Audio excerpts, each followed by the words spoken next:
우리 같이 기도드리겠습니다.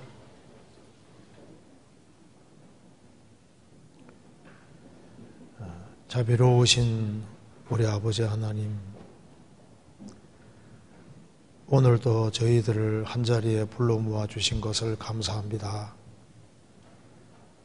이 시간 주 성령께서 함께해 주시고 우리의 마음과 생각을 열어주시옵소서.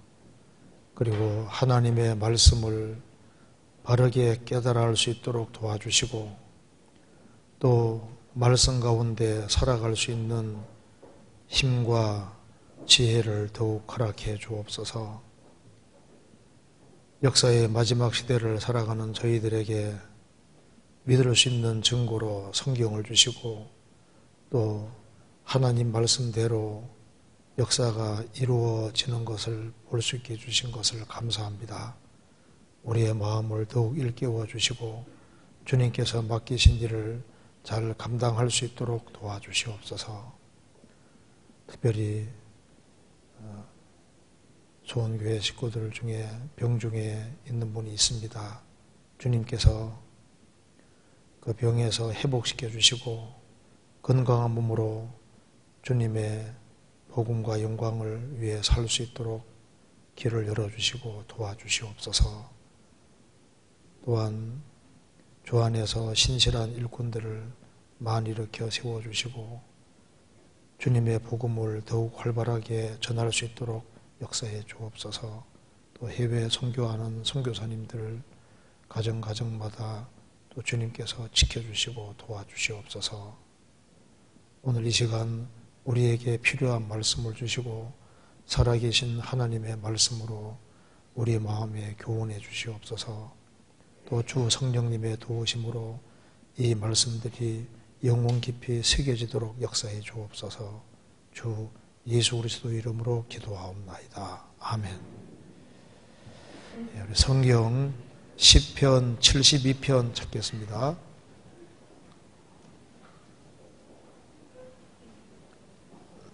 시편 72편 1절입니다.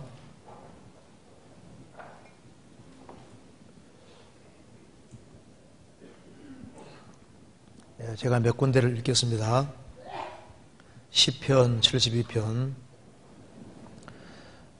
하나님이여 주의 판단력을 왕에게 주시고 주의 의를 왕의 아들에게 주소서. 저가 주의 백성을 의로 판단하며 주의 가난한 자를 공의로 판단하리니 의로 인하여 산들이 백성에게 평강을 주며 작은 산들도 그러하리로다. 저가 백성의 가난한 자를 신원하며 궁핍한 자의 자손을 구원하며 압박하는 자를 꺾으리로다. 저희가 해가 있을 동안에 주를 두려워하며 달이 있을 동안에 대대 그리하리로다. 저는 뱀풀에 내리는 비같이 땅을 적시는 소낙비같이 임하리니 저의 날에 의인이 흥왕하여 평강의 풍성함이 달이 닿을 때까지 이르리로다. 저가 바다에서부터 바다까지와 강에서부터 땅끝까지 다스리리니 16절입니다. 산꼭대기의 땅에도 화곡이 풍성하고 그 열매가 레바논같이 흔들리며 성에 있는 자기 땅의 풀같이 왕성하리로다. 그 이름이 영구하며 그 이름이 해와 같이 장구하리로다. 사람들이 그로 인하여 복을 받으리니 열방이 다 그를 복되다 하리로다. 홀로 기사를 행하시는 여호와 하나님 곧 이스라엘의 하나님을 찬송하며 그 영화로운 이름을 영원히 찬송할지어다. 온 땅에 그 영광이 충만할지어다. 아멘 아멘. 이새의 아들 다윗의 기도가 필요하다. 네, 거기까지입니다. 네, 명절 잘 보내셨죠? 네. 저도 시골을 갔다 왔는데 가는 데는 얼마나 막히는지 또 올 때는 너무 빨리 왔습니다. 이제 명절이 없는 것보다 있는 게 낫죠. 근데 되게 피곤하죠. 오늘 좀 빨리 끝내면 좋은데 빨리 끝내기는 어려울 것 같고 할 때 12시 반에 맞춰서 말씀을 좀 하도록 해보겠습니다. 자, 오늘은 여기에 시편 72편을 중심으로 주님이 함께 하실 때 이 제목으로 조금 생각을 해보겠습니다. 모든 성경은 하나님의 감동으로 기록이 되어 있습니다. 여기 시편 72편도 성령의 감동으로 기록이 된 겁니다. 여기 시편 71편 2편 앞에 보면은 표제어에 솔로몬의 시 이렇게 되어 있습니다. 시편 72편은 솔로몬이 기록한 것인데 시편 가운데 유일하게 솔로몬이 기록한 것이 바로 시편 72편입니다. 이 시편 72편을 이제 자세히 읽어보면은 솔로몬이 이제 기도하면서 솔로몬이 자기 얘기하면서 예수님 얘기를 하고 있는 겁니다. 그러니까 두 개가 중첩되어 있는 거예요. 시편도 성령의 감동으로 기록되기 때문에 이제 솔로몬 얘기를 하면서 이제 예수님 얘기를 하고 있는 겁니다. 시편에 많은 내용들이 그렇게 되어 있습니다. 시편 16편도 다윗이 자기 얘기를 하면서 예수님 얘기를 하고 있거든요. 시편 69편도 다윗이 고통받는 걸 얘기하면서 예수님 고통받는 걸 얘기를 합니다. 이제 시편 72편도 마찬가지입니다. 그래서 시편 72편에 솔로몬이 자기 이야기를 하면서 그 예수님으로 말미암아 주어질 축복을 미리 보고 성령의 감동으로 이렇게 기록을 해놓은 겁니다. 예수님이 솔로몬보다 더 큰 이가 여기 있느니라. 솔로몬은 예수님의 그림자가 되는 겁니다. 그래서 여기에 오늘 여기 시편 72편을 중심으로 해서 솔로몬이 여기에 구한 것이 판단력을 구한 것을 볼 수 있습니다. 1절에 보시겠습니다. 하나님이여 주의 판단력을 왕에게 주시고 주의 의를 왕의 아들에게 주소서. 주의 판단력을 왕에게 주시고 솔로몬 왕에게 주의 판단력을 달라고 기도하고 있습니다. 그리고 주의 의를 왕의 아들에게 주셔서. 다윗이 왕이었습니다. 다윗도 왕이고 다윗의 아들 솔로몬도 왕입니다. 그래서 주의 의를 왕의 아들에게 주소서. 다윗의 아들인 솔로몬에게 주소서 이렇게 기도했습니다. 다윗, 여기 솔로몬은 하나님 앞에 구한 것이 기록이 되어 있는데 시편에도 솔로몬은 지혜를 구했다는 것을 볼 수 있습니다. 그가 왜 지혜를 구했냐면은 이스라엘 백성들을 돕기 위해서 지혜를 구했던 겁니다. 그래서 2절에 보면은 저가 주의 백성을 의로 판단하며 주의 가난한 자를 공의로 판단하리니 의로 인하여 산들이 백성에게 평강을 주며 작은 산들도 그리하리로다. 저가 백성의 가난한 자를 신운하며 궁핍한 자의 자손을 구원하며 압박하는 자를 꺾으리로다.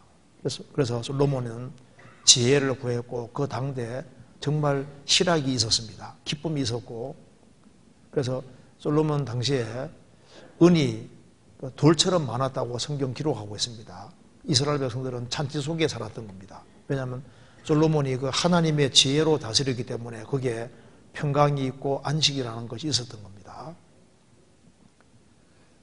그래서 여기에 솔로몬이 지혜를 구했는데 우리 신앙생활 속에서도 우리가 정말 구해야 될 것이 지혜라는 걸 좀 생각을 해봐야 되겠습니다. 그리고 솔로몬은 이제 자신 얘기를 하면서 예수님을 이야기하면서 특별히 예수님의 재림에 대해서 이야기를 하고 있습니다. 여기 8절에 보면은 저가 여기 이제 5절에도 저는 예수님 말하는 겁니다. 저는 예수님은 벤풀에 내리는 비같이 땅을 적시는 소낙집비같이 이 말이니 저의 날에 의인이 흥왕하여 평강의 풍성함이 달이 닿을 때까지 이르로다. 저가 예수님입니다. 바다에서부터 바다까지와 강에서부터 땅끝까지 다스리리니 예수님이 이제 솔로몬은 특별히 천전 왕국 동안에 예수님이 다스릴 것에 대한 모형을 미리 보여주는 겁니다. 솔로몬 당시에 평강이 있었지 않습니까? 예수님이 이제 지상 재림하시면 천년 왕국을 이룰 것을 솔로몬 통해서 미리 보여주신 겁니다. 그래서 예수님이 재림하시면은 예수님은 바다에서부터 바다까지, 강에서부터 땅끝까지 예수님이 다스리십니다. 11절 같이 읽겠습니다. 만왕이 그 앞에 부복하며 열방이 다 그를 섬기리로다. 그래서 예수님이 이제 지상 재림하시면은 천년 동안 이스라엘 중심한 나라를 이루고, 그래서 모든 천년왕국 속에서 모든 사람들이 예수님께 이제 경배하는 이제 그런 일이 있을 것을 얘기를 하고 있습니다. 그리고 이제 예수님이 함께 하실 때 어떤 축복이 있을지도 여기에 기록을 하고 있습니다. 6절에 저는 뱀풀에 내리는 비가 틀 것이다. 땅을 적시는 소낙비같이 임할 것이다. 그래서 예수님이 함께 하시는 곳에는 뱀풀에 내리는 비가 틀 것이고 예수님은 땅을 적시는 소낙비 같을 것이다. 그리고 이제 주님이 함께 하실 때 17절에 그 이름이 영구하며 그 이름이 해와 같이 장구하리로다. 사람들이 그로 인하여 복을 받으리니 열방이 다 그를 복되다 하리로다. 그러니까 주님이 함께 하시는 곳에는 특별한 축복이 있을 것을 말씀하고 있습니다. 그리고 주님이 강하게 역사할 때는 16절에 같이 읽겠습니다.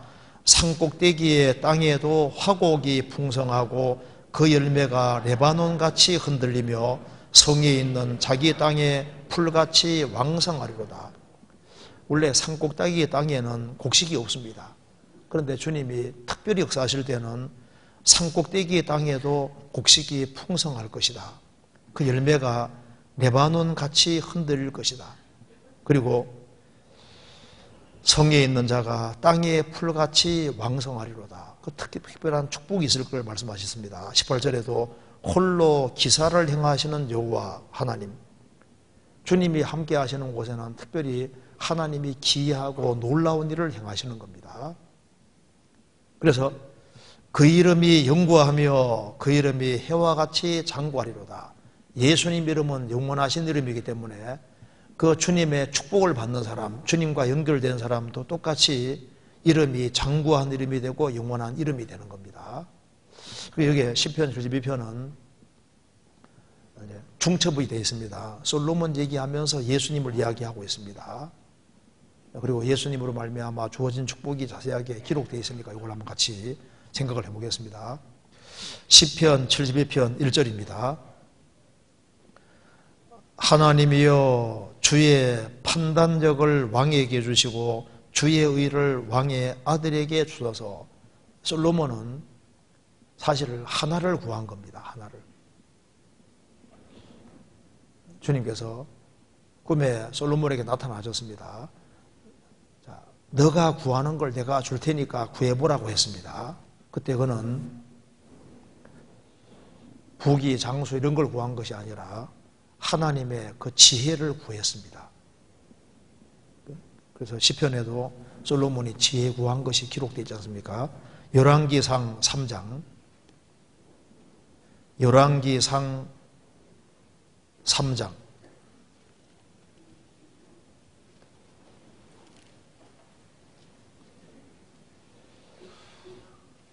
4절입니다.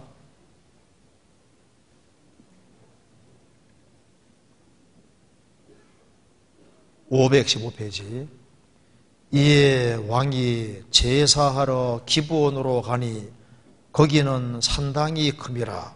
솔로몬이 그 단에 1,000번제를 드렸더니 기브온에서 밤에 여호와께서 솔로몬의 꿈에 나타나시니라. 하나님이 이르시되 내가 네게 무엇을 줄고 너는 구하라. 솔로몬이 가로되 주의 종 내 아비 다윗이 성실과 공의와 정직한 마음으로 주와 함께 주의 앞에서 행함으로 주께서 저에게 큰 은혜를 베푸셨고 주께서 또 저를 위하여 이 큰 은혜를 예비하시고 오늘날과 같이 저의 위에 앉을 아들을 저에게 주셨나이다.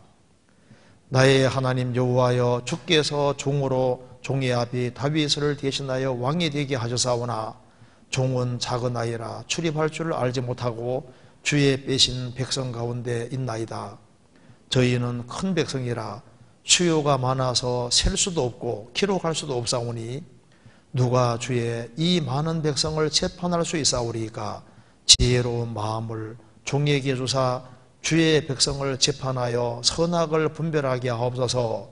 솔로몬이 이것을 구하며 그 말씀이 주의 마음에 맞은지라. 솔로몬이 하나님 댁에 지혜로운 마음을 종에게 주십시오. 그래서 백성을 재판하여 선악을 분별하게 하옵소서. 이 기도가 하나님 마음에 맞았다고 했습니다. 지혜로운 마음이 히브리어에는 듣는 마음입니다. 내게 잘 들을 수 있는 마음을 주십시오. 사람이 하나님의 말씀을 잘 듣고 그리고 이제 사람들이 하는 얘기를 귀담아 잘 듣는 가운데서 듣는 마음이 있어야만 지혜로운 마음이 될 수 있습니다. 징기스칸은 글자를 모르는 사람이었습니다.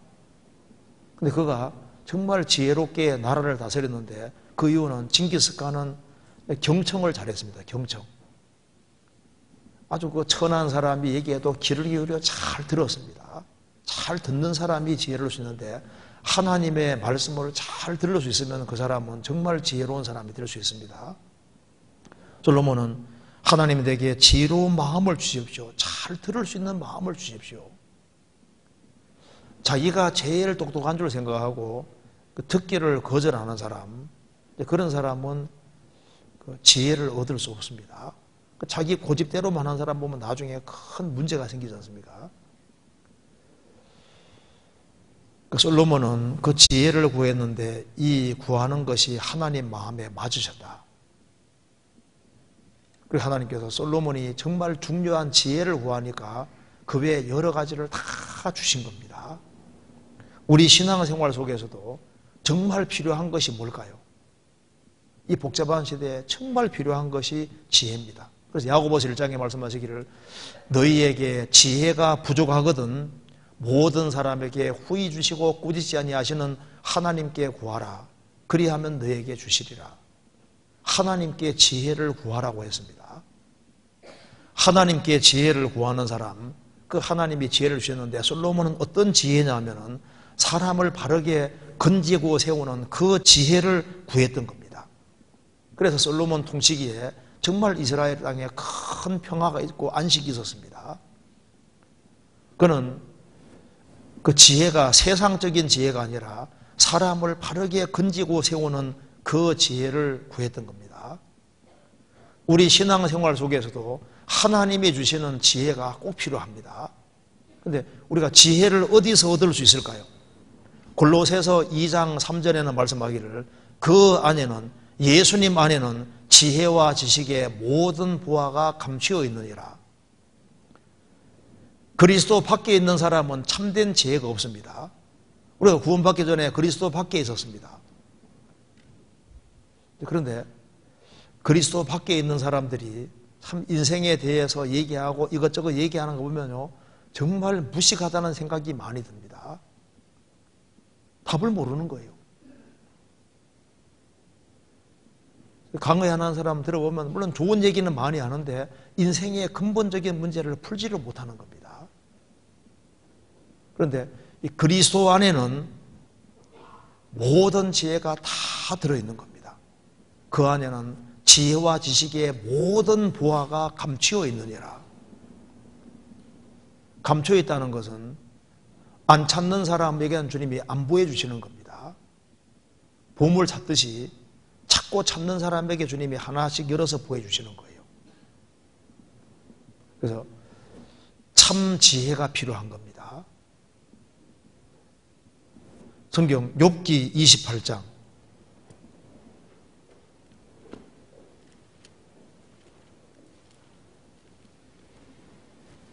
1절,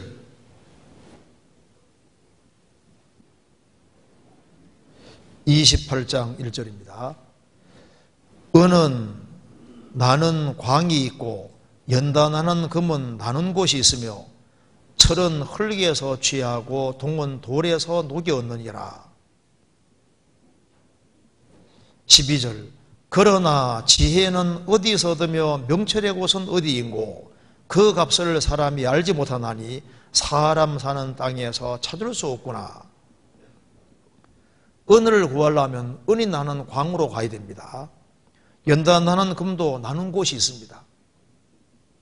철은 흙에서 취하고 동은 돌에서 녹여느니라. 석탄을 캐내려면 석탄 있는 곳으로 가야 됩니다. 땅 파면은 온갖 것이 나오는데 이제 잘못 파면은 안 나오는 거예요. 저희 집은 광산하다 망했습니다. 왜냐면 석탄 나오는데 파야죠. 석탄 안 나오는데 남의 말만 듣고 파고 들어가면은 돈만 들어가고 이게 안 되는 거지 않습니까? 그러니까 이제 뭐든지 나눈 곳이 있는데 참된 지혜는 어디서 얻을 수 있느냐? 명철의 곳은 어디인고 그 값을 사람이 알지 못하나니 사람 사는 땅에서 찾을 수가 없구나. 아담 안에서는 참된 지혜가 없다 그 말입니다. 그럼 지혜는 어디서 얻느냐? 28절 같이 읽겠습니다. 27절, 28절 같이 읽겠습니다. 그때 지혜를 보시고 선포하며 하시며 굳게 세우시며 궁구하셨고 또 사람의 이르시기를 주를 경외함이 곧 지혜요 악을 떠남이 명철이라 하셨느니라. 사람에게 이르기를 주를 경외함이 곧 지혜요. 하나님을 경외하는 사람에게 하나님이 지혜를 주십니다. 그래서 하나님을 모르고 하나님을 찾지 아니하고 하나님을 경외치 아니하면 참된 지혜를 못 얻습니다. 그래서 하나님을 모르는 사람은 아무것도 모르는 사람이에요. 근본을 모르는 사람입니다. 주를 경외함이 곧 지혜요 악을 떠남이 명철이라 하셨느니라. 악을 고집하는 사람에게는 주님이 지혜를 뺏어가거든요. 악을 떠남이 명철이라 하셨느니라. 그래서 죄에서 구별되는 사람은 하나님과 교통이 되고 정직한 자에게는 주의 교통하심이 있으며 교통하심이 히브리 말로 쏘던데 이게 비밀회의입니다. 그래서 죄를 멀리하는 사람은 하나님이 그를 친밀하게 가까이 해주시고 그래서 하나님과 교통이 되니까 하나님의 지혜를 얻을 수 있습니다. 마음이 청결한 자는 복이 있나니 저희가 하나님을 볼 것이며 그래서 악을 떠남이 명철이라. 악을 떠나는 사람에게는 하나님이 명철을 주시는 겁니다. 명철을. 시편 119편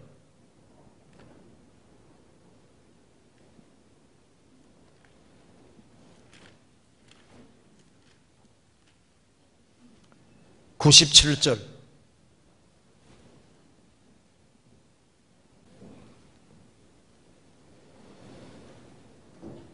내가 주의 법을 어찌 그리 사랑하는지요 내가 그것을 종일 묵상하나이다. 주의 계명이 항상 나와 함께하므로 그것이 나로 원수보다 지혜롭게 하나이다. 내가 주의 증거를 묵상함으로 나의 명철함이 나의 모든 스승보다 성하며 주의 법도를 지킴으로 나의 명철함이 노인보다 성하니이다. 내가 주의 말씀을 지키려고 발을 금하여 모든 악한 길로 가지 아니하여 싸우며 주께서 나를 가르치셨으므로 내가 주의 규례에서 떠나지 아니하였나이다. 주의 말씀의 맛이 내게 어찌 그리 단지요 내 입에 꿀보다 더하니이다. 주의 법도로 인하여 내가 명철게 되었으므로 모든 거짓 행위를 미워하나이다. 여기 내가 주의 법을 어찌 그리 사랑하는지요. 여기 주의 말씀이라 하지 않고 주의 법이라 했습니다. 시편 기자는 지금 이 하나님 말씀을 일종의 법으로 생각하고 있습니다. 법은 어기면 항상 문제가 생기는 거예요. 성경을 접할 때 이 성경이 법이라고 생각하는 것이 필요합니다. 내가 주의 법을 어찌 그리 사랑하는지요. 감탄문입니다. 주의 법을 어찌 그리 사랑하는지요. 그냥 좋아한다고 하지 않고 사랑한다고 했습니다. 내가 그것을 종일 묵상하나이다. 그래서 주의 법을 정말 사랑하는 사람, 그 사람은 지혜롭게 됩니다. 왜냐하면 성경은 지혜 자체가 되는 거예요. 연애 편지가 날아왔는데 대충 읽고 버리는 사람은 그 상대편을 사랑하지 않는다는 증거가 될 겁니다. 사랑하는 사람에게서 날아온 편지라면은 그걸 자세히 읽고 또 읽고 또 읽을 겁니다. 그렇지 않겠습니까? 그리고 그걸 꼭 보존하려고 노력할 겁니다. 연애 편지 받으면 그걸 받아서 그냥 대충 버리는 게 아니잖아요. 자기가 소중히 여기는 사람이라면은 소중히 여기는 사람에게 보내준 것은 그걸 잘 보존하고 보관하려고 하고 자주 들여다보려고 하지 않습니까? 하나님은 눈에 안 보입니다. 눈에 보이지 않는 하나님을 사랑한다는 것을 무엇으로 보일 수 있겠습니까? 그 방법이 여러 가지가 있는데 첫 번째가 성경을 가까이 하는 것 자체가 하나님 가까이 한다는 증거가 되는 거예요. 태초에 말씀이 계시니라. 이 말씀이 하나님과 함께 계셨으니 이 말씀은 곧 하나님이시니라. 눈에 보이지 않는 하나님이 눈에 보이는 모습으로 나타나신 분이 바로 예수님이고 예수님을 설명하는 것이 바로 성경이다 그 말입니다.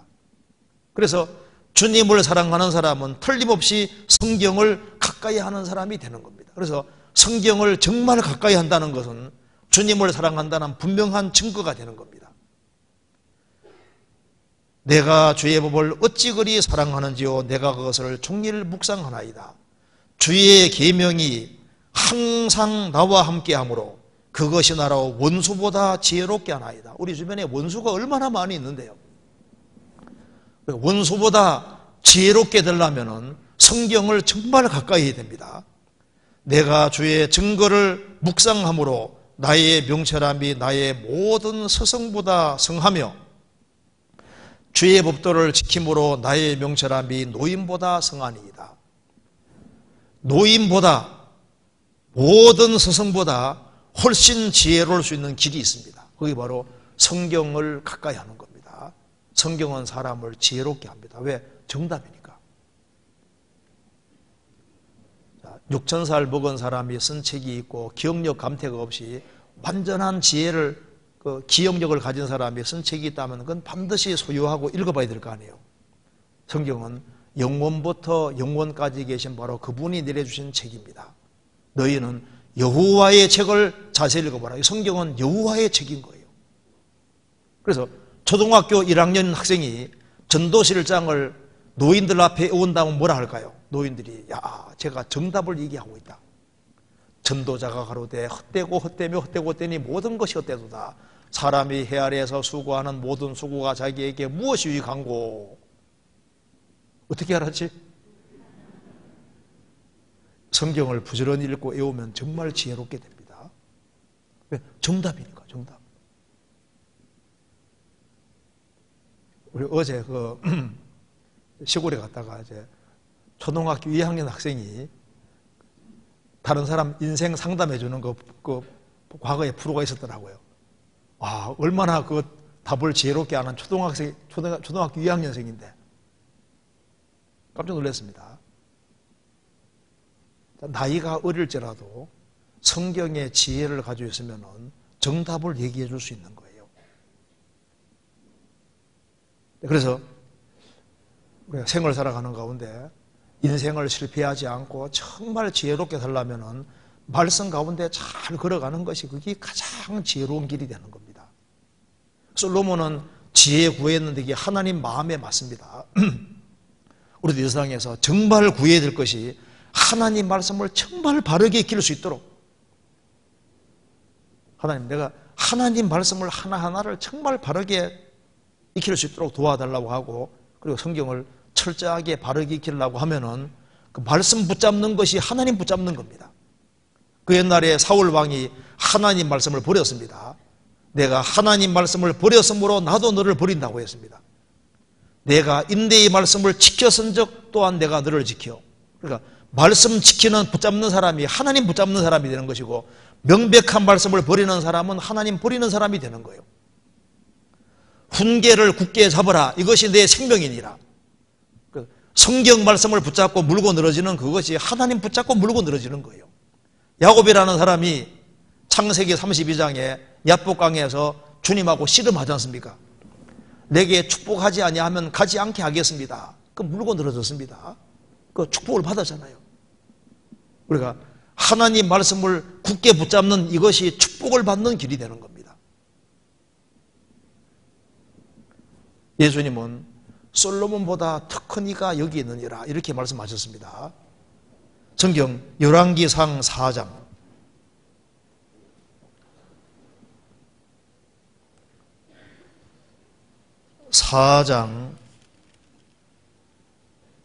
29절.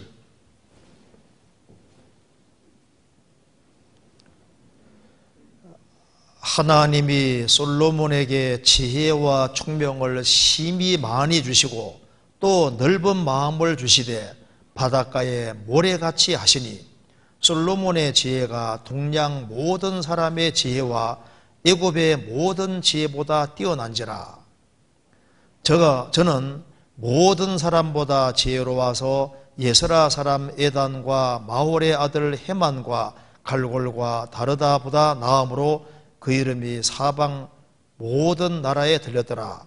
저가 잠언 3천을 말하였고 그 노래는 1,005이며 저가 또 초목을 논하되 레바논 백향목으로부터 담에서 나는 우슬쪽까지 하고 저가 또 짐승과 새와 기어다니는 것과 물고기를 논한지라.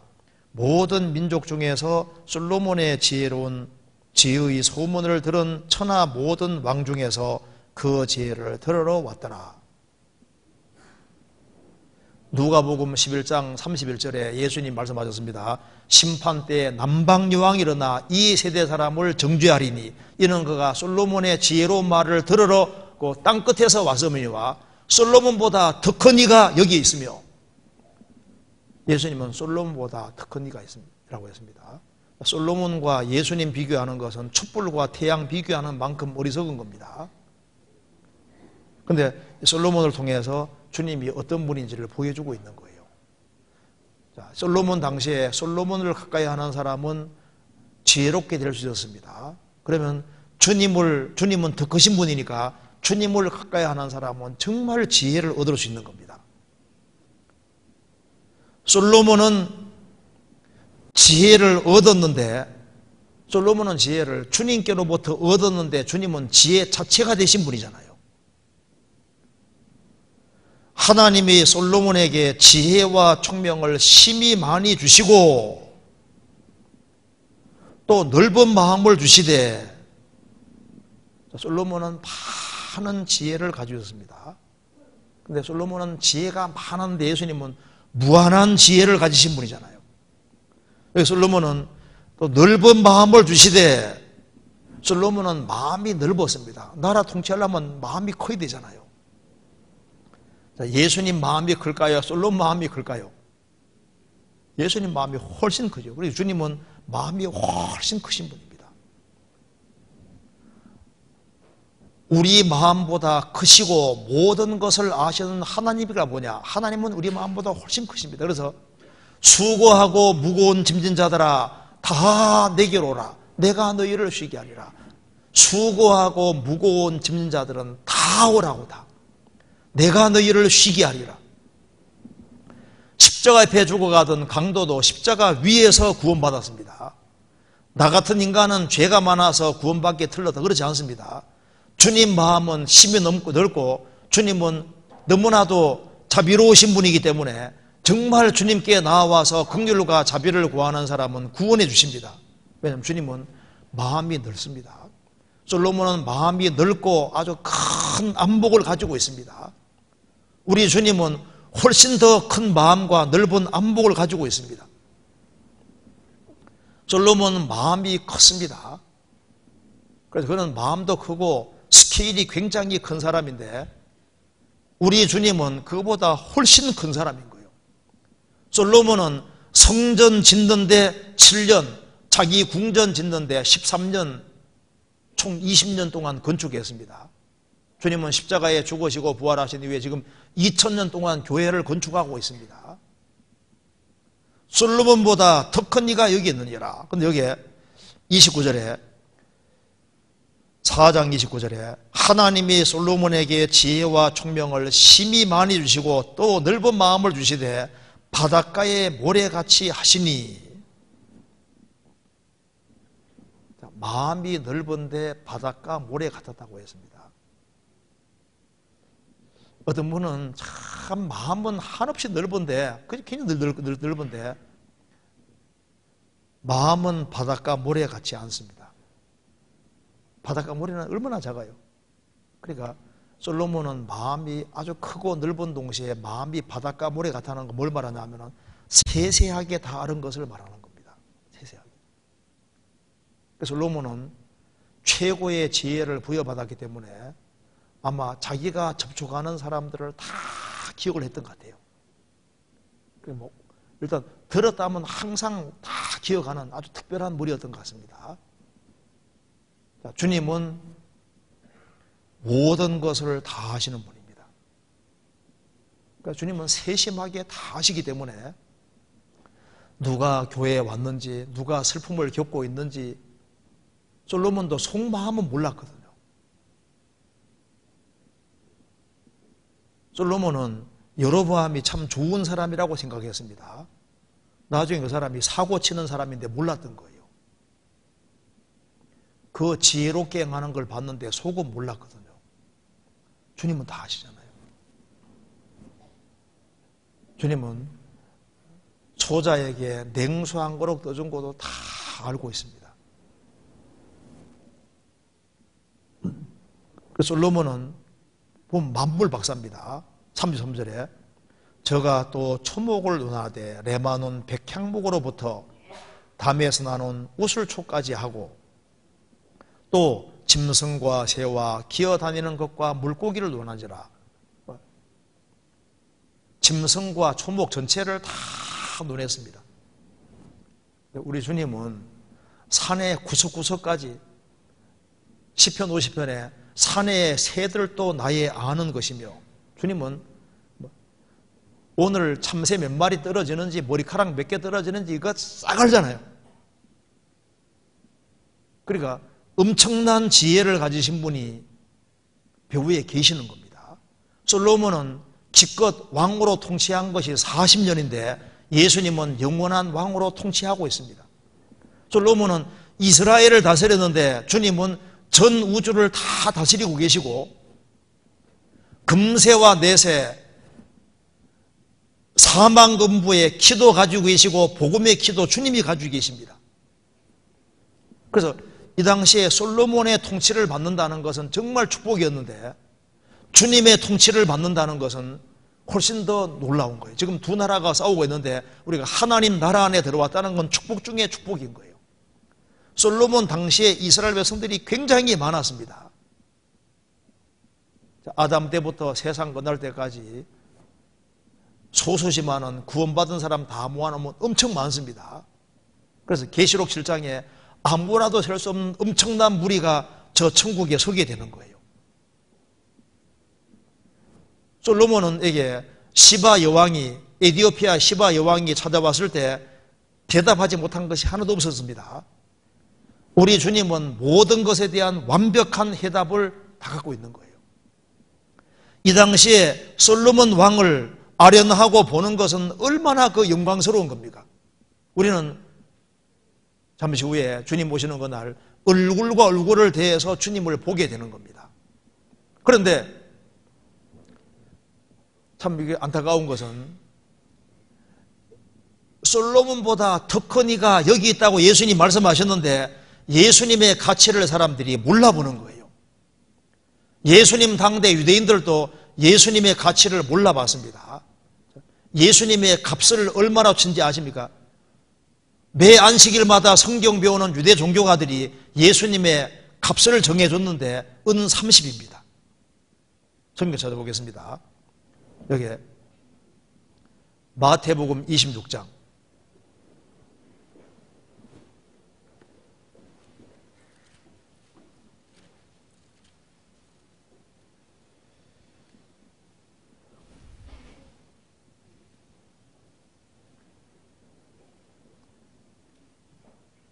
14절. 그때 12 중에 하나인 가룟유다라 하는 자가 대제사장들에게 가서 말하되 내가 예수를 너희에게 넘겨주리니 얼마나 주려느냐 하니 그들이 은 30을 달아주거늘. 은 30이 이 당시에 노예 한 사람 값입니다. 예수님 값을, 예수님을 어느 정도 가치로 생각했냐면은 노예 한 사람 그 정도 가치로 생각했다고 말입니다. 그냥 사람 가치가 아니라 이 당시에 노예는 뭐 물건처럼 사고 팔았지 않습니까? 노예 한 명을 사고 팔 때 값이 은 30인데 예수님의 가치를 은 30 정도로 가치를 본 거예요. 이건 정말 놀라운 겁니다. 예수님 당대 그 예수님이 그 죽은 자를 살리고 문둥이를 깨끗하게 하고 엄청난 기적과 능력을 행하시고 예수님 말씀을 다 보고 들은 그 사람들이 예수님의 가치를 몰랐다고 말입니다. 3년 반 동안 예수님을 따라다니는 가룟유다도 예수님 가치를 몰랐습니다. 유대의 최고 종교자들도 예수님 가치를 몰랐던 거예요. 오늘날 교회 생활하는 사람도 예수님이 얼만큼 중요한 분인지를 모른다니까요. 어떤 사람이 이제 어떤 아주머니가 이제 아기를 시키다가 아기 낳고 아기를 씻다가 물 버린다고 확 버렸는데 애까지 같이 버려가지고 애가 애까지 버리면 안 되잖아요. 성경 배우는데 제일 중요한 예수님 버리는 사람도 있는 거예요. 예수가 누구냐 하는 것은 정말 중요한 겁니다. 한 나무꾼이 이제 시장에 나무 펄러 갔다가 돌아왔는데 막 집이 다 불타버린 거예요. 동네 사람들이 아이고 안 됐네 하는데 이 나무꾼은 막 열심히 뭘 하나를 찾고 있습니다. 드디어 찾았다. 도끼 하나만 있으면 나무는 패서 얼마든지 건물 지을 수 있으니까 도끼 하나 찾으니까 이거로 충분하다고. 또 지으면 되니까. 다른 게 다 불타고 없어져도 나무꾼에게는 도끼 하나가 딱 필요한 거예요. 우리 인생에게 필요한 것이 예수인데 예수님이 얼마나 중요한지를 알아야 된다니까요. 시편 72편. 솔로몬은 성령의 감동으로 만왕의 왕 되신 예수님을 본 겁니다.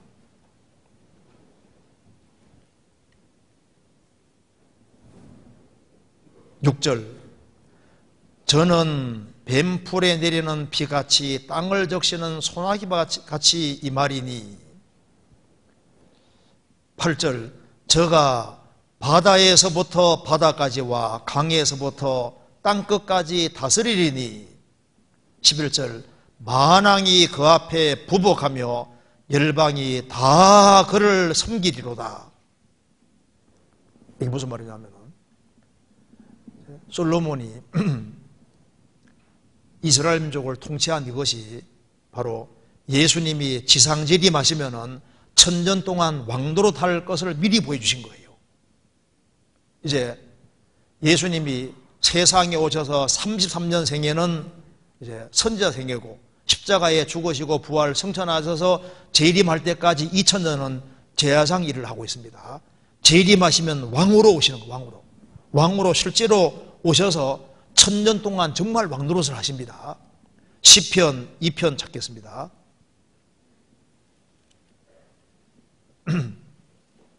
시편 2편.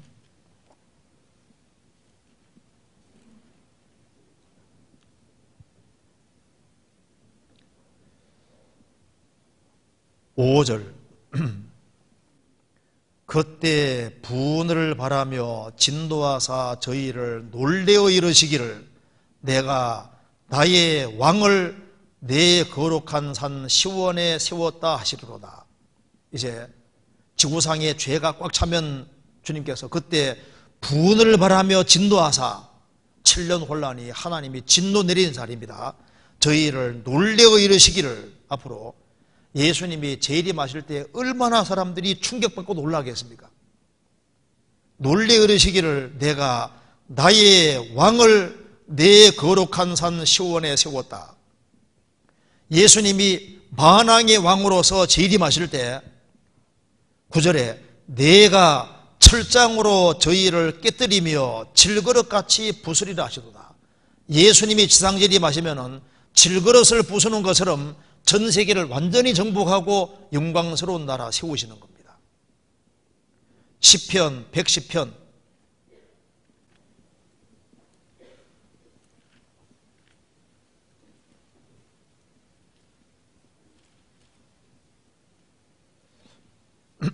110편 1절입니다.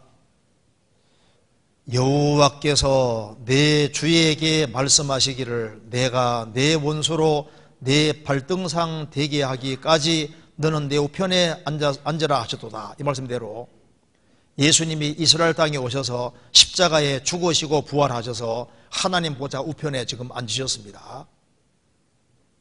이게 예수님 오시기 1000년 전의 예언인데 1000년 후에 이 말씀이 그대로 이루어져서 예수님이 부활 성천에서 우편에 앉았단 말은 제사장일을 하고 계시는 겁니다. 그래서 4절에 여호와는 맹세하고 변치 아니하시리로다. 이러시기를 너는 멜기스덱의 반차를 조차 영원한 제사장이라 하셔도다. 예수님이 지금 멜기스덱의 차례를 조차 영원한 제사장으로 지금 계십니다. 이제 그 다음에 벌어질 일이 바로 이겁니다. 5절에 주의 우편에 계신 주께서 그 노하시는 날에 7년 혼란입니다. 열왕을 쳐서 파하실 것이라. 열방 중에 판단하여 시체로 가득하게 하시고 여러 나라의 머리를 쳐서 파하시며 길가에 시냇물을 마시고 인하여 머리를 드시리로다. 그래서 예수님이 부활 성전에 하나님 우편에 계시면서 멜기스덱의 차례를 쫓아 영원한 제사장으로 지금 계시다가 재림하실 때는 열왕을 쳐서 파하시고 기상재림하시고 예수님이 1000년 동안 왕노릇을 실제로 하시는데 그 일을 할 때 그 전에 무슨 일이 있냐 하면 이스라엘이 나라가 되는 일이 있는 겁니다. 에스겔 37장 에스겔 37장 21절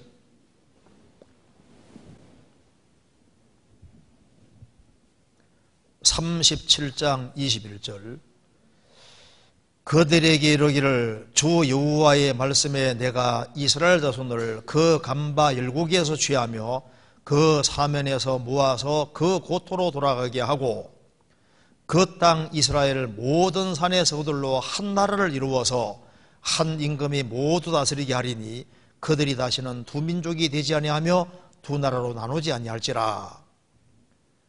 24절 25절 같이 읽겠습니다. 내 종 다윗이 그들의 왕이 되리니 그들에게 다 한 목자가 있을 것이라. 그들이 내 규례를 준행하고 내 율례를 지켜 행하며 내가 내 종 야곱에게 준 땅 곧 그 열조가 거하던 땅에 그들이 거하되 그들과 그 자자손손이 영원히 거기에 거할 것이요 내 종 다윗이 영원히 그 왕이 되리라. 이스라엘이 고토로 돌아가서 한 나라가 될 것이다. 한 나라가 됐습니다.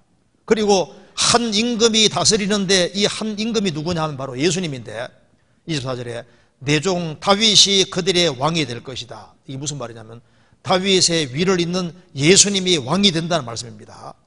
그래서 25절에도 내 종 다윗이 영원히 그 왕이 되리라. 그래서 이 다윗이 이스라엘 정복하고 왕이 됐는데 다윗의 위를 잇는 예수님이 왕이 된다고 성경에 여러 군데 기록이 되어 있습니다. 이게 예레미야 30장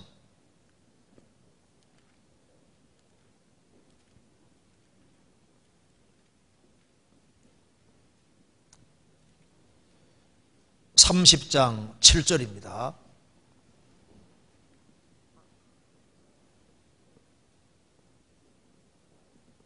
7절 1100페이지입니다. 슬프다 그날이여 비할 데 없이 크니 이는 야곱의 혼란의 때가 되미로다마는 그가 이에서 구하의 냄을 얻으리로다. 슬프다 그날이여. 7년 혼란 말하는 겁니다. 피할 데 없이 크니. 마태복음 24장에도 예수님 말씀하시기를 전에도 없고 후에도 없는, 창세로부터 이런 환란이 없고 후에도 없는 어마어마한 환란이 이스라엘 민족에게 벌어지는 겁니다. 히틀러가 600만 명 죽인 건 아무것도 아닌 거예요. 앞으로 7년 환란 속에서 이스라엘의 3분의 2가 문자 그대로 죽임을 당하는 일이 벌어집니다. 그래서 지금 1800만이라 해도 14만 4천 명을 제외한 1800만이면요 적어도 한 1200만 명, 우리가 엄청나게 많은 사람이 죽임당하는 거예요, 유대인들이. 그래서 피할 데 없이 크니 이는 야곱의 혼란 때가 되미로다마는 그가 이에서 구하의 뇌물을 얻으리로다. 만군의 여호와가 말하노라. 그날에 내가 내 목에서 그 멍에를 꺾어버리며 내 줄을 끊으리니 이방인이 다시는 너를 부리지 못할 것이며 너희는 너희 하나님 나 여호와를 섬기며 내가 너희를 위하여 일으킬 너희 왕 다윗을 섬기리라. 예수님 말하는 겁니다. 그래서 이 말씀대로 이제 예수님이 오시면은 정말 왕이 되는 겁니다. 이사야 9장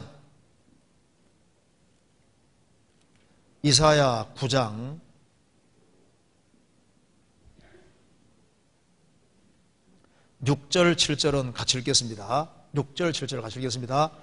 이는 한 아기가 우리에게 낳고 한 아들을 우리에게 주신 바 되었는데 그 어깨에는 정사를 메었고 그 이름은 기묘자라 모사라 전능하신 하나님이라 영존하시는 아버지라 평강의 왕이라 할 것임이니라. 그 정사와 평강에 더함이 무궁하며 또 다윗의 위에 앉아서 그 나라를 굳게 세우시고 자금 이후 영원토록 공평과 정의로 그것을 보존하실 것이라. 만군의 여호와 열심히 이를 이루시리라. 한 아기가 낳지 않습니까?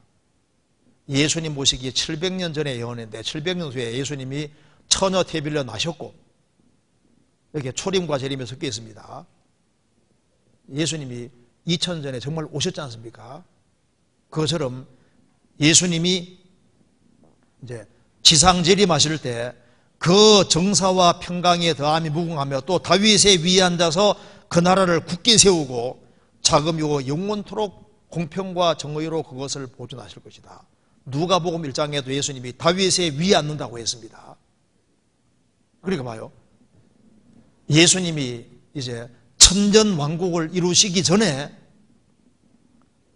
무슨 일이냐면 이스라엘 민족이 천왕국 이루기 전에 야곱의 비할 데 없는 환란이 온다 그 말이에요. 유대인들. 그래서 비할 데 없는 환란을 통과하고 난 다음에 예수님이 천왕국을 왕이 되시는데 그 전에 뭐가 있느냐?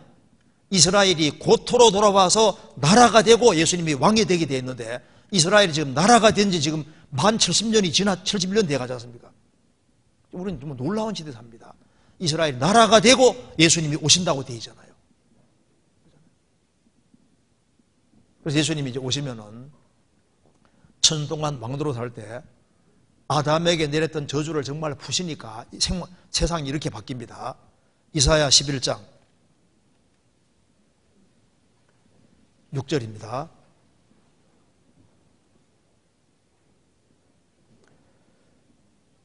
그때 이리가 어린 양과 함께 거하며 표범이 어린 염소와 함께 누우며 송아지와 어린 사자와 살찐 짐승이 함께해서 어린아이에게 걸리며 암소와 곰이 함께 먹으며 그것들의 새끼가 함께 엎드리며 사자가 소처럼 풀을 먹을 것이며 젖먹는 아이가 독사의 구멍에서 장난하며 젖된 어린아이가 독사의 굴에 손을 넣을 것이라.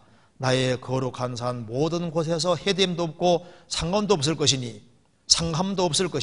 이는 물이 바다를 덮음같이 여호와를 아는 지식이 세상에 충만할 것임이니라. 천왕국 얘기입니다. 그래서 이제 거듭난 그리스도인들은 주님의 천왕국 이룰 때 그리스도인들은 부활의 몸을 입고 1000년 동안 왕노릇하고 영원한 천국에서 세세토록 왕노릇 한다고 말씀하고 있습니다. 그러니까 이제 시편 62편은 72편은 솔로몬이 이제 자기 얘기하면서 예수님이 이제 전 세계를 통치하는 것을 미리 보고 지금 예언하고 있는 겁니다. 자, 오늘 생각할 것은 이렇게 다시 보시겠습니다. 시편 72편에 주님이 함께 하는 곳에 있다는 것이 정말 축복인데요. 이제 예수님이 함께 있을 때 있을 축복을 한번 구체적으로 생각을 좀 해보겠습니다. 시편 72편 먼저 17절.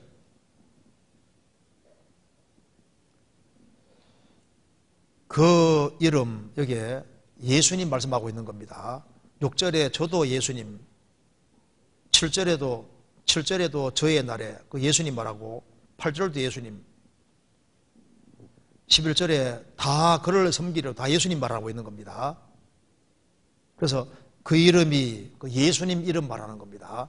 예수님 이름이 영구하며 그 이름이 해와 같이 장구하리로다.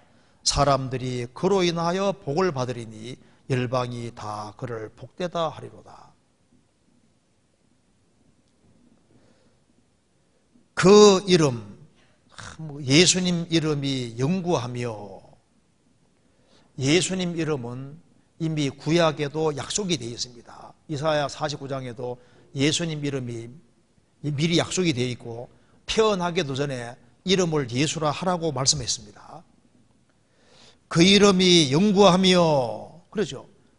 아담 하와가 죄 짓고 난 이후부터도 그리스도를 바라고 있었습니다. 그러니까 구약 시대부터 계속해서 메시아를 바라고 있었던 거예요. 그 이름이 영구하며, 예수님 이름은 영구한 이름이기 때문에 절대 없을 수 없는 이름입니다. 그래서 하나님께서는 모든 이름 위에 예수님 이름을 높이셨고 예수님 이름 앞에 무릎을 꿇게 만드신 겁니다. 성경 빌립보서 2장, 이거 잠깐 적고 찾아보겠습니다. 빌립보서 2장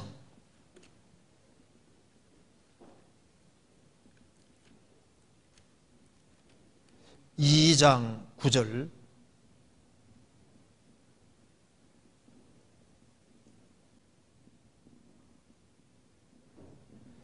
이러므로 하나님이 그를 지극히 높여 모든 이름 위에 뛰어난 이름을 주사 하늘에 있는 자들과 땅에 있는 자들과 땅 아래에 있는 자들로 모든 무릎을 예수 이름에 꿇게 하시고 모든 입으로 예수 그리스도를 주라 시인하여 하나님 아버지께 영광을 돌리게 하셨느니라.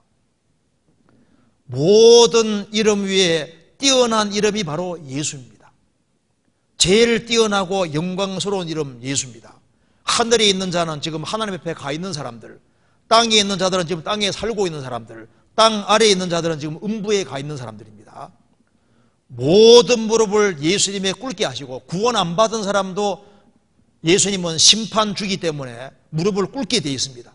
어차피 무릎을 꿇게 되어 있습니다.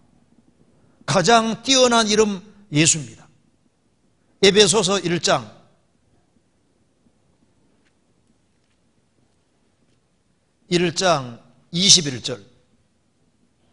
21절 같이 읽겠습니다. 모든 정사와 권세와 능력과 주관하는 자와 이 세상뿐 아니라 오는 세상에 일컫는 모든 이름 위에 뛰어나게 하시고, 이 세상만 있는 것이 아니라 오는 세상이 있습니다. 금세가 있고 내세가 있는데 이 세상에서도 가장 뛰어난 이름은 예수고, 오는 세상에 일컫는 모든 이름 위에 뛰어나게 하시고, 금세와 내세에 제일 뛰어난 이름은 예수입니다. 그 이름이 영구하며, 시편 72편입니다. 17절. 그 이름이 영구하며 그 이름이 해와 같이 장구하리로다. 주님의 이름은 해와 같다고 했습니다. 해의 영향력이 전 세계적인 것처럼 예수님 이름은 전 세계적입니다. 해는 남녀노소를 불문하고 모든 사람에게 영향을 주듯이 예수님 이름은 빈부귀천을 물론하고 모든 사람에게 가장 강력한 영향력을 미치고 모든 사람이 태양 도움 받듯이 지극히 작은 자, 가장 비참한 사람도 주님의 이름으로 도움을 받을 수가 있는 겁니다. 지금 해의 영향력을 벗어날 수 있는 사람은 없습니다. 예수님 이름은 해처럼 가장 큰 영향력을 미치는 겁니다. 그 해는 과거부터 지금까지 계속 있는 것처럼 예수님 이름은 영원히 계속적으로 있고 항상 영향력을 미치는 분이 예수님이고, 죽음 건너가서도 가장 큰 영향을 미치는 것은 예수입니다. 그래서 주님을 미워하는 사람은 자기 영혼을 미워하는 사람이 되는 거예요. 주님을 미워하는 사람은 가장 불행한 위치에 있는 겁니다. 이 우주와 지구 안에서 유일하게 소망 이름이 뭡니까? 바로 예수인 거예요. 예수. 마태복음 12장.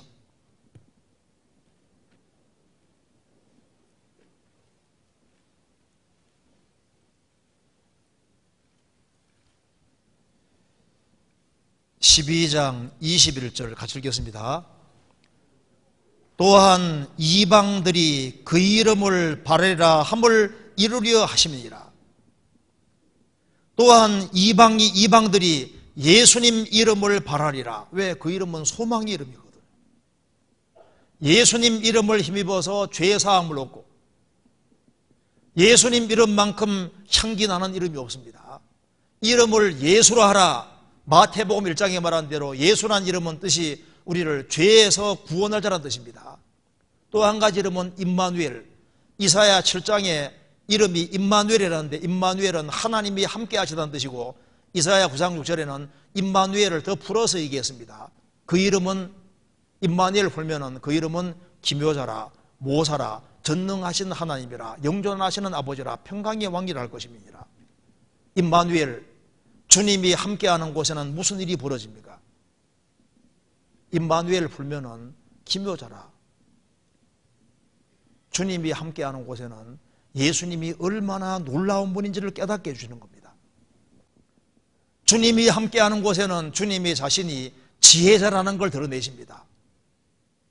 그리고 주님이 함께하는 곳에는 전능하신 하나님이라, 주님이 함께하는 곳에는 주님이 힘과 능력을 주시기 때문에 모든 것을 이겨나가게 도우시고, 영존하시는 아버지라, 주님이 함께하는 곳에는 주님이 우리를 탄생시키고 우리를 길러가시고 우리를 사랑해주고 도와주십니다. 주님이 함께하는 곳에는 평강이라는 걸 주십니다. 평강의 왕이라 할 것입니다. 그래서 성경의 주제는 예수님입니다. 그래서 예수님 이름에 영광 돌리는 그것이 가장 지혜로운 겁니다. 시편 72편 17절. 그 이름이 영구하며 그 이름이 해와 같이 장구하리로다. 사람들이 그로 인하여 복을 받으리니 열방이 다 그를 복되다 하리로다. 사람들이 그로 예수님의 이름으로 인하여 복을 받으리니, 예수님 때문에 죄를 사함받고, 예수님 때문에 우리가 성령을 받았고, 예수님 때문에 하나님 자녀가 됐고, 천국을 소유하게 됐고, 영생을 얻었고, 예수님 때문에 모든 축복을 다 받았으니까 그 이름을 인하여, 그를 인하여 복을 받으리니 열방이 다 그를 복되다 하리로다. 마태복음 25장 34절에 양은 오른편에 염소는 왼편에 두시면서 양에게 말했습니다. 내 아버지께 복받을 자들이여, 창세로부터 너희를 위하여 예비된 나라를 상속하라. 내 아버지께 복받을 자들이여. 우리도 예수님 때문에 복을 받은 겁니다. 가룟유다는 왜 망했냐 하면은 주님은 끝까지 그를 사랑하고 선대하셨습니다. 가룟유다가 예수님께 입 맞추고 예수님 팔아먹을 때도 예수님 뭐라 했습니까? 친구여, 입 맞춤으로 나를 배반하느냐. 예수님이 끝까지 친구라고, 친구. 주님을 배반하는데도 불구하고 예수님은 친구라고 끝까지 선대했는데, 그는 끝까지 주님을 등지는 길을 택했습니다. 그로 인하여 복을 받으리니 열방이 다 그를 복되다 하리로다. 우리가 구원을 받았다는 건 이건 정말 놀라운 거예요. 내 인생에서 정말 잘한 것이 뭐겠습니까? 예수님 믿고 구원받은 그것이 가장 잘한 것에 속하는 겁니다. 이거보다 더 큰 축복은 없는 거예요. 이거 한번 잠깐 적고 한번 찾아볼까요? 여기에 에스겔 25장 보시겠습니다. 제가 이거 보면서 에스겔 25장 8절에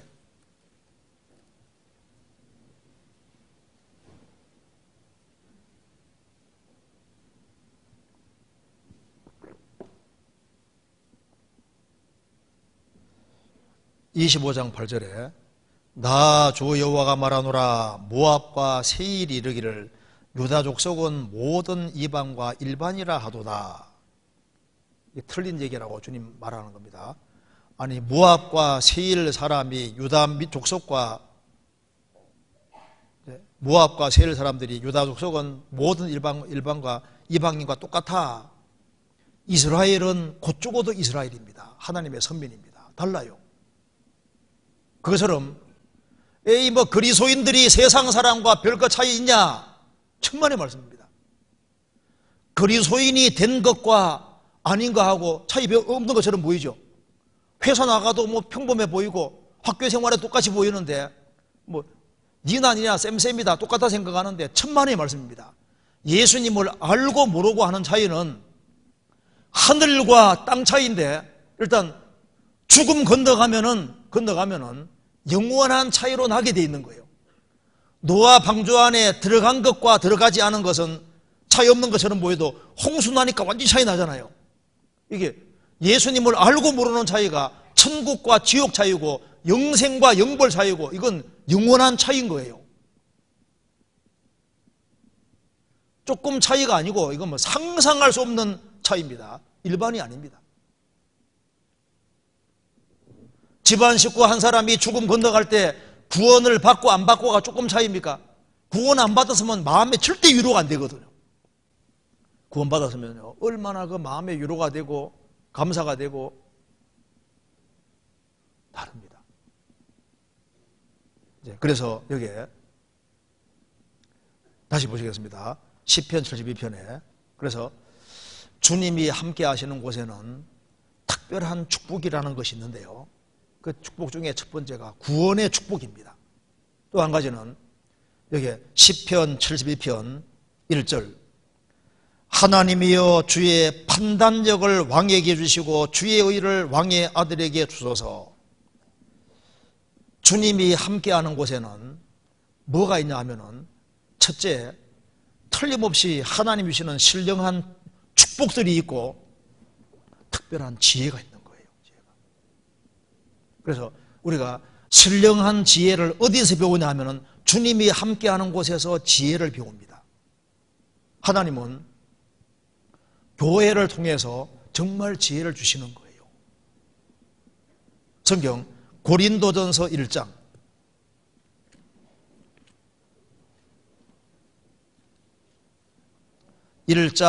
30절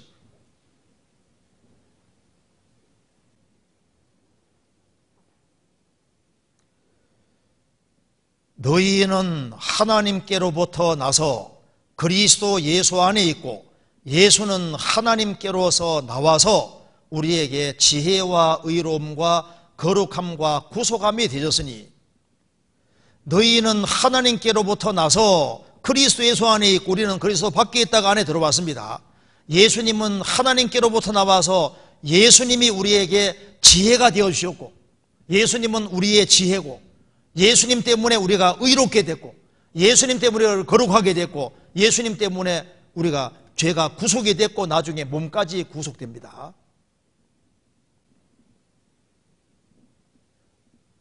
예수님이 우리 지혜입니다. 이제 예수님이 내 속에 들어오고 난 다음부터는 지혜가 생기죠.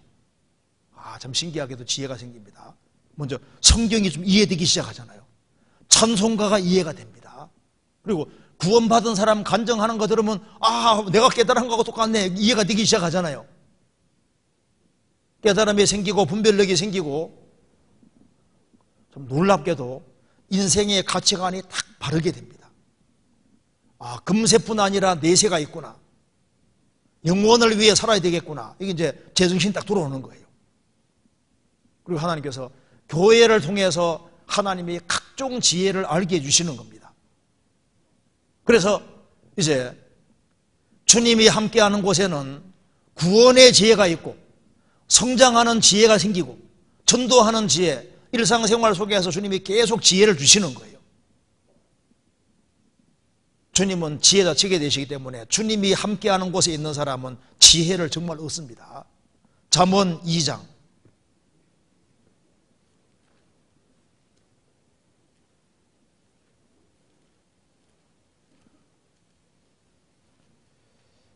6절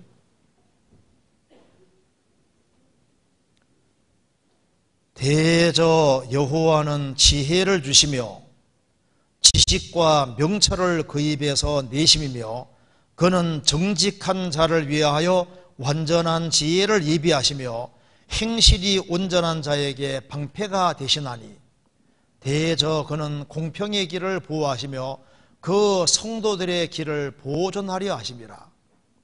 성도들이 하나님의 축복 가운데 살아야 되기 때문에 그러기 위해서는 지혜가 필요하기 때문에 하나님은 지혜를 주시며 정직한 자에게 완전한 지혜를 예비하시며 행실이 온전한 자에게 방패가 되신다. 그래서 주님이 함께 하실 때는 틀림없이 하나님이 영육 간에 축복을 주시는 축복이 있고 주님이 내려주시는 지혜가 있습니다. 그 다음에 시편 72편 다시 보시겠습니다. 6절 중요하니 같이 읽겠습니다. 72편 6절 같이 읽겠습니다. 저는 뱀풀에 내리는 비같이 땅을 적시는 소낙비같이 이 말이니. 제가 오늘 이 구절이 마음에 들어서 제가 이 구절을 좀 얘기하고 싶었습니다. 제가 이 구절이 딱 마음에 들더라고요. 예수님은 베어낸 풀에 내리는 비 같을 것이다. 땅을 적시는 소낙비같이 임할 것이다. 이렇게 주님이 임하시는 것을 비라고 표현을 하고 있고 소낙비 같다고 표현을 했습니다. 스가랴 10장 1절 때 1절에도 봄비 때 여호와 곧 번개를 내는 여호와께 비를 구하라 말씀이 있는데 원래 이 비를 주장하시는 분이 하나님이십니다. 그래서 잠언 30장에도 보면은 예수님은 바람과 비를 주장하신다고 말씀하셨는데 주님은 임하실 때는 어떻게 임하시느냐? 뱀풀에 내리는 비같이 임하실 것이다. 땅을 적시는 소낙지같이 임할 것이다. 이렇게 표현을 했습니다. 이게 무슨 뜻일까요? 자, 이 풀에 베어낸 풀에 비가 쫙 내리는 것처럼 그 딱딱한 땅에 땅을 적시는 소낙지와 같이 땅을 아주 흠뻑 적시는 소낙비가 될 것이다. 여기에 뜻이 여러 가지가 있는데 제일 첫 번째 뜻은 성령 주신다는 말이 여기에 포함되어 있습니다. 왜냐하면 성경에서 성령을 비로 표현을 하고 있거든요. 요거 잠깐 접고 이사야 32장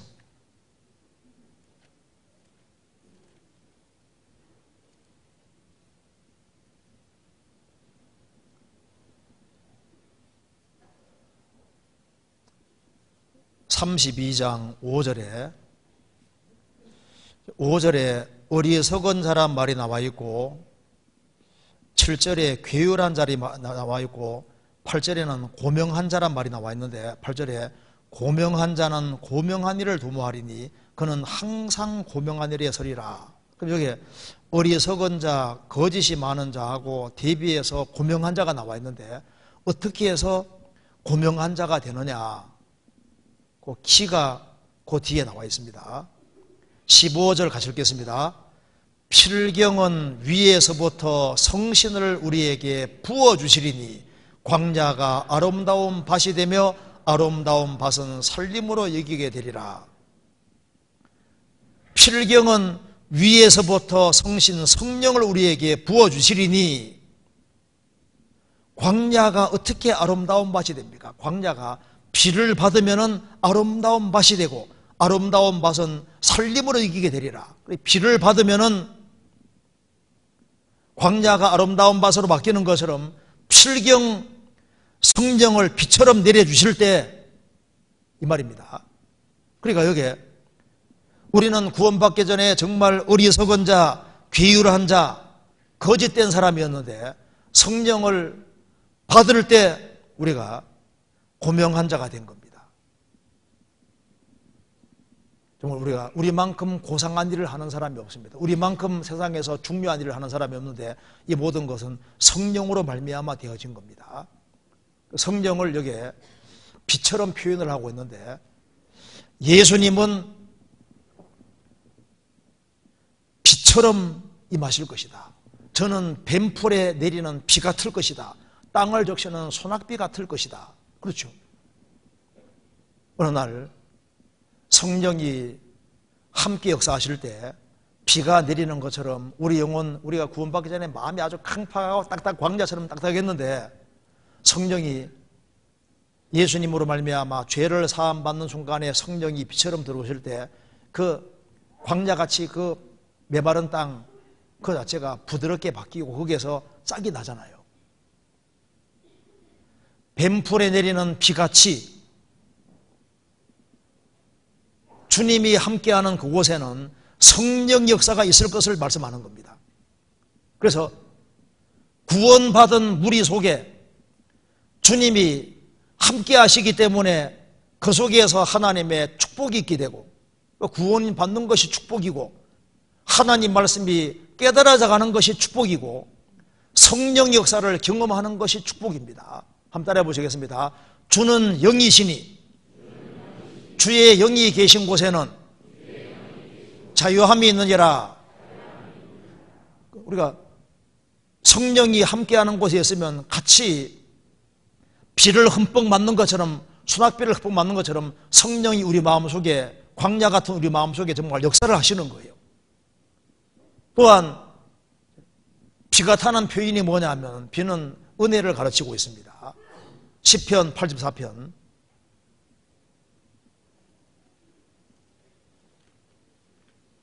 84편 5절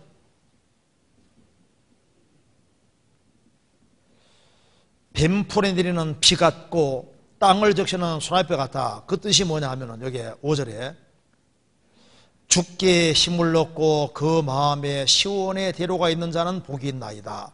저희는 눈물 골짜기로 통행할 때 그곳으로 많은 샘의 곳이 되게 하며 이른 비도 은택을 입히나이다. 저희는 힘을 얻고 더 나아가 시온에서 하나님 앞에 각기 나타나리이다. 우리가 구원받고 생활 살아가는 가운데 눈물 골짜기를 통과하게 됩니다.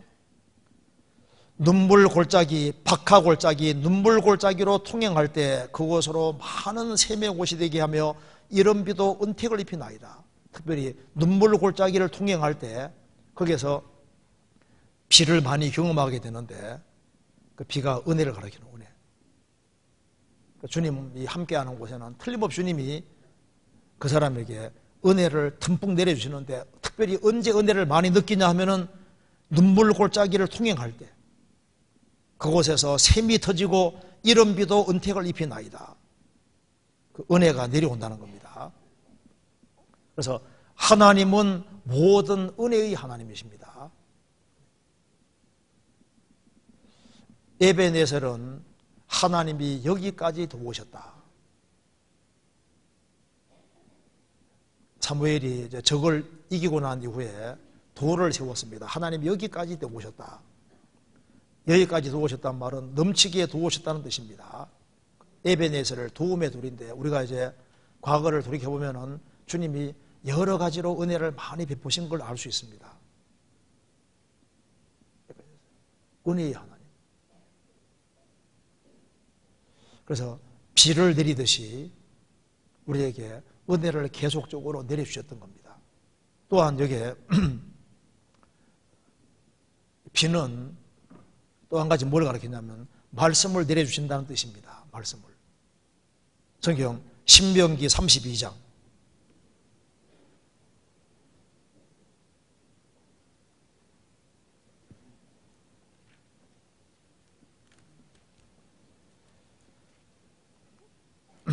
32장 1절입니다.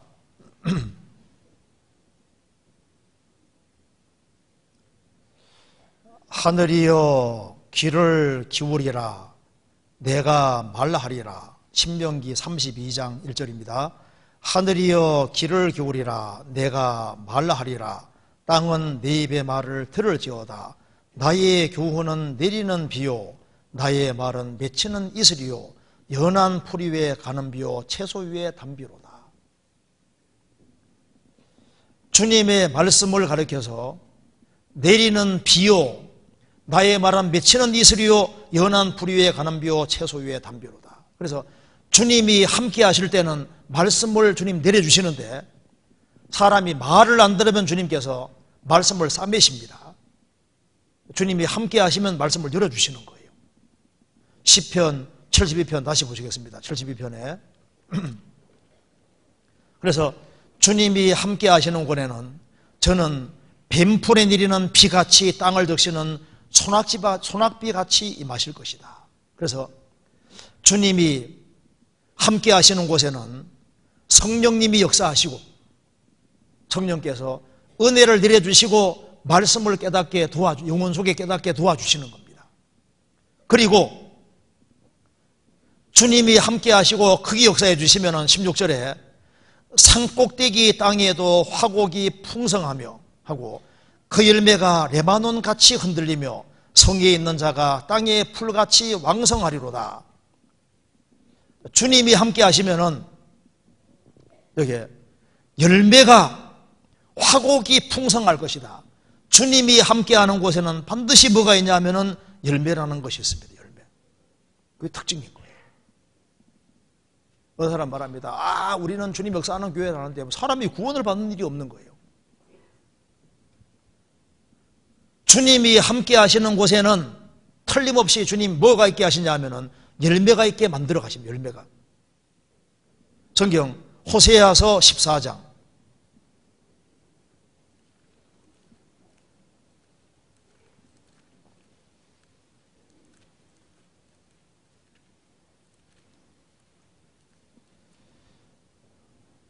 14장 5절입니다.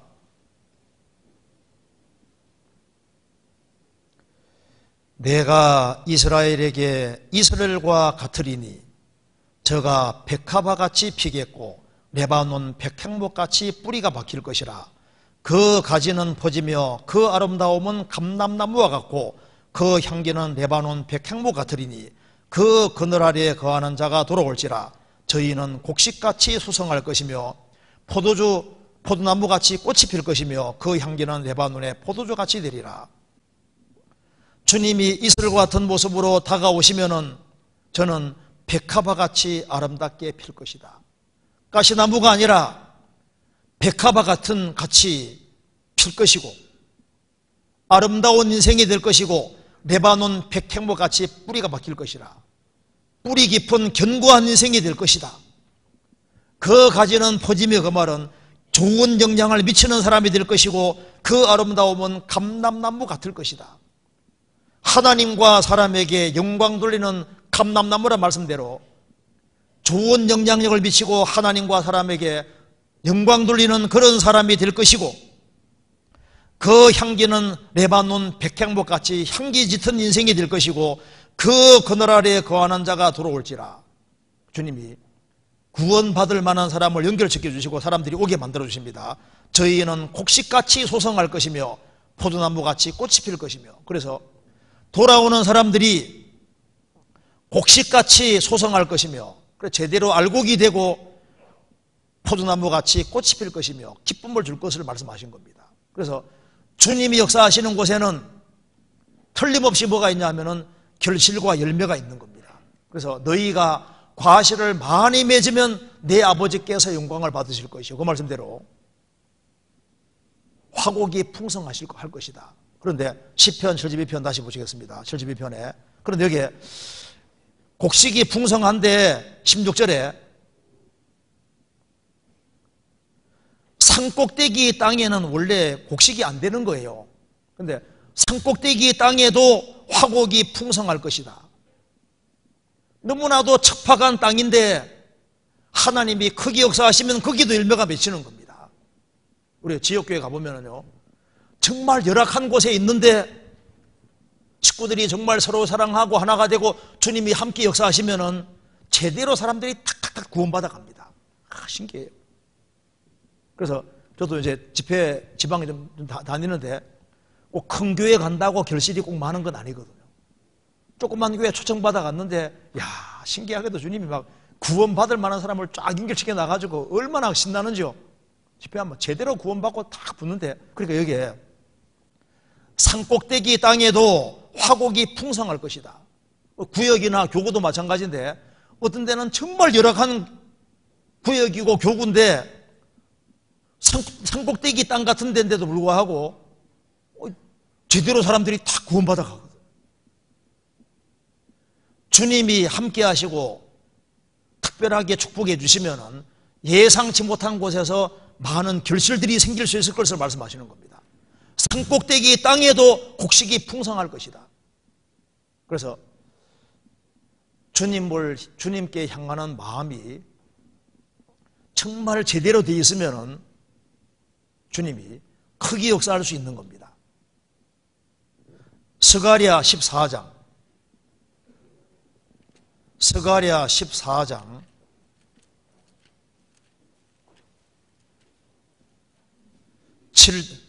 14장 17절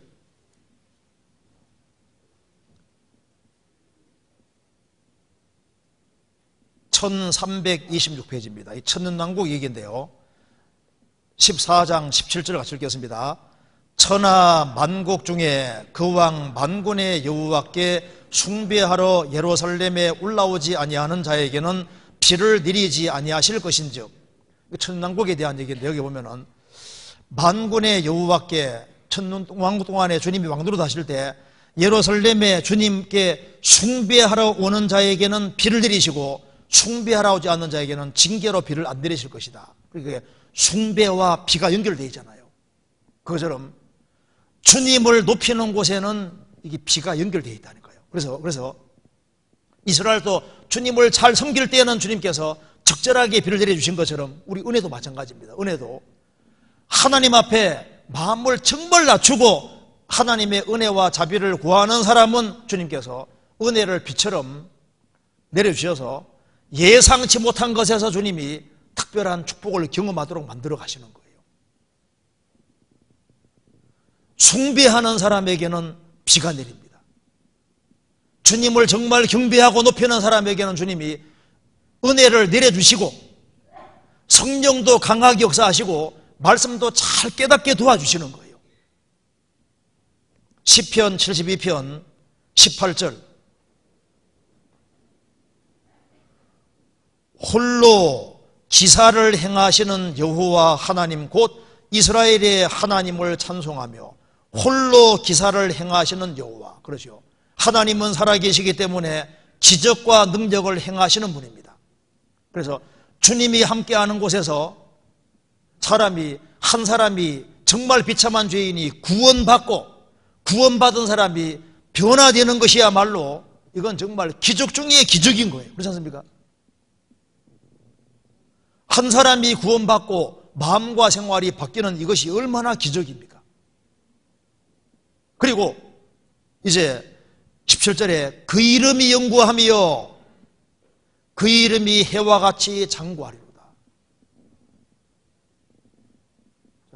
예수님 때문에 우리 이름도 유명하게 되는 겁니다. 베들레헴은 작은 동네인데 예수님이 태어나셨기 때문에 베들레헴이 유명한 곳이 되는 거예요. 나사렛은 촌동네 중에 촌동네인데 왜 그게 유명하냐 그 말입니다. 예수님이 사셨던 곳이거든요. 예수님과 연결되는 사람 유명하게 되는 거예요. 에벤멜렉은 예레미야를 잘 대접해 줬기 때문에 많은 사람이 에벤멜렉을 기억합니다. 성경에도 나오고 예수님과 연결되어 있는 사람들, 그 사람들도 예수님 때문에 이름이 영광스럽게 되는 거예요. 예수님 당시에 베드로, 야고보, 요한, 안드레 이런 사람들은 어부인데 왜 그들을 우리가 기억하고 있습니까? 그들이 예수님께 탁 달라붙은 거예요. 그래서 주님을 가까이 하는 사람이 가장 영광스러운 사람들이 되는 겁니다. 자, 우리는 지금 주님이 함께하는 곳에 같이 있습니다. 그렇기 때문에 우리가 실제로 구원의 복을 받았고 주님이 함께 하시니까 우리에게 신기하게도 판단력이 생기고 무엇이 옳고 그른지를 분별할 수 있는 힘이 생기고, 그리고 주님이 함께하는 곳에 있으니까 비가 내리는 것처럼 신기하게도 성령이 우리 마음 가운데 역사하는 것이 느껴지고, 하나님이 내게 은혜 주시는 것도 느껴지고, 말씀도 하나씩 하나씩 깨달아져 가고, 그리고 다른 사람들 한 사람 한 사람 열매 맺어가는 그 일에도 우리가 신기하게도 같이 쓰임을 받고, 또 예상치 못한 곳에서 여기저기 사람들이 구원받아가고, 산꼭대기 땅에도 곡식이 풍성한 것처럼 우리 시대에 전도하기가 정말 어려운 시대입니다. 지금 우리나라에서 교인들이 다 줄어들고 있지 않습니까? 그런데 복음 전해지는 것 봐요. 정말 우리 시대, 우리나라는 정말 산꼭대기 땅 비슷하게 됐습니다. 해외 가보면 얼마나 막 속에서 막 그거 하는지요. 전도가 가는 나라들 잘 되거든요. 한국도 잘 됐는데 전도하기가 어려운 우리나라에 지금 여기 우리나라 땅이 산꼭대기 땅처럼 되고 있는데, 거기에도 주님이 역사하시면은 화곡이 풍성하다. 우리가 집안 식구들을 전도 안 된다고 실망하지 말고, 주님이 역사해 주시면은 산꼭대기 땅에도 곡식이 풍성하게 되는 것처럼 우리 강팍한 자식도 주님 도와주시면은 구원될 수 있는 겁니다. 그렇잖아요. 너희에게 겨자씨 않을 만한 믿음이 있으면은 산도 옮긴다고 말씀한 것처럼 주님이 도와주시면은 불가능하게 보이는 사람도 구원받게 되는 겁니다. 우리가 이제 주님께 바짝 매달리는 것이 필요할 것 같습니다. 같이 기도하시겠습니다.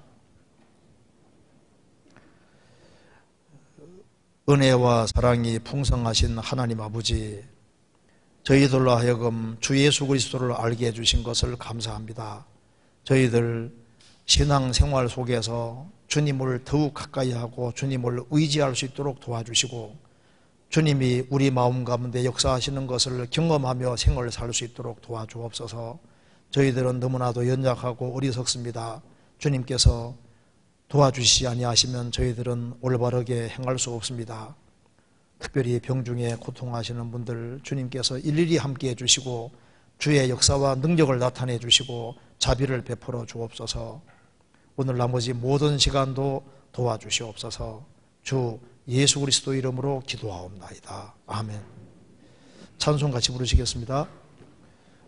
찬송가 27장입니다. 27장